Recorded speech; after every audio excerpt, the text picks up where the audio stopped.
कौमी असम्बली का इजलास जारी। पाकिस्तान तहरीक इंसाफ के गिरफ्तार मेंबरान कौमी असम्बली को पार्लियामेंट हाउस पहुंचा दिया गया। इस वक्त कौमी असम्बली के अंदर की क्या सूरत हाल है, PTI MNAs को रात भर कहाँ रखा गया, इससे मुताल्लिक PTI MNAs ने क्या गुफ्तगू की है, जानते हैं नुमाइंदा बोल न्यूज़ मोहम्मद अली जा।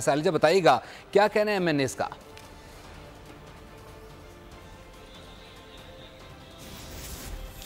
देखिए, अब से कुछ ही देर कबल पाकिस्तान तहरीक इंसाफ के गिरफ्तार MNAs को सख्त सिक्योरिटी में पार्लियामेंट हाउस पहुंचाया। पुलिस की जानिब से जो पार्लियामेंट गिरफ्तार MNAs को उनके हवाले किया गया।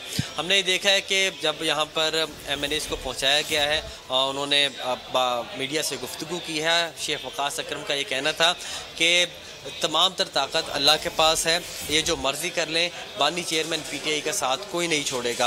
आपको ये बताते चलें कि रात के तकरीबन 10 से 11 बजे के करीब इनको यहाँ से ले जाया गया था और तमाम MNAs को अलग अलग गाड़ियों में बिठा के यहाँ पर कुछ को पुलिस लाइन मुंतकिल किया गया और किसी को गया। और इस वक्त गिरफ्तार जो MNAs हैं पाकिस्तान तहरीक इंसाफ के, उनके हवाले से इस्लामाबाद हाई कोर्ट से बड़ी खबर ये आई है कि जो उन्होंने महफूज किया हुआ था फैसला उनके जिस्मानी रिमांड के हवाले से, उसको कलअदम करार दे दिया है और उनको जुडिशल रिमांड पर जेल भेजने का हुक्म दे दिया है। इस्लामाबाद हाई कोर्ट से बड़ी खबर ये आई है।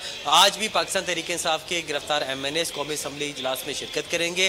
गुज़िश्ता रोज़ भी उन्होंने शिरकत की थी, तकारीर भी की थी। उससे कबल स्पीकर कौमी असम्बली अयाज सादी की जानिब से उनके प्रोडक्शन ऑर्डर जारी किए गए थे। याद रहे कि स्पीकर कौमी असम्बली की जानिब से खसूसी कमेटी भी तश्कील दी गई थी, जिसका कल इजलास भी हुआ। उसमें ख्वाजा आसिफ, इसहाक डार, बैरिस्टर गौहर, साहिबजादा हामिद रज़ा, मौलाना फजल रहमान ने शिरकत की। हमारे साथ रहेगा। नाज़रीन को एक बार फिर बताते चलें कि PTI MNAs का जिस्मानी रिमांड का फैसला कलअदम करार दे दिया गया है। इस्लामाबाद हाई कोर्ट के 2 रुकनी बेंच ने फैसला महफूज सुना दिया है और गिरफ्तार मुलजिमान को जुडिशल रिमांड पर जेल भेजने का हुक्म दे दिया है। PTI MNAs का 8 रोज़ा जिस्मानी रिमांड कलअदम करार दे दिया गया है। इससे कुछ देर पहले ये फैसला महफूज किया गया था, जो कि अब सुना दिया गया है। PTI MNAs का 8 रोज़ा जिस्मानी रिमांड कलअदम करार दे दिया है। इस पर अदालत ने अब से कुछ देर पहले ये फैसला महफूज किया गया था और अब ये फैसला सुना दिया गया है और कलअदम 8 रोज़ा जिस्मानी रिमांड करार दे दिया गया है।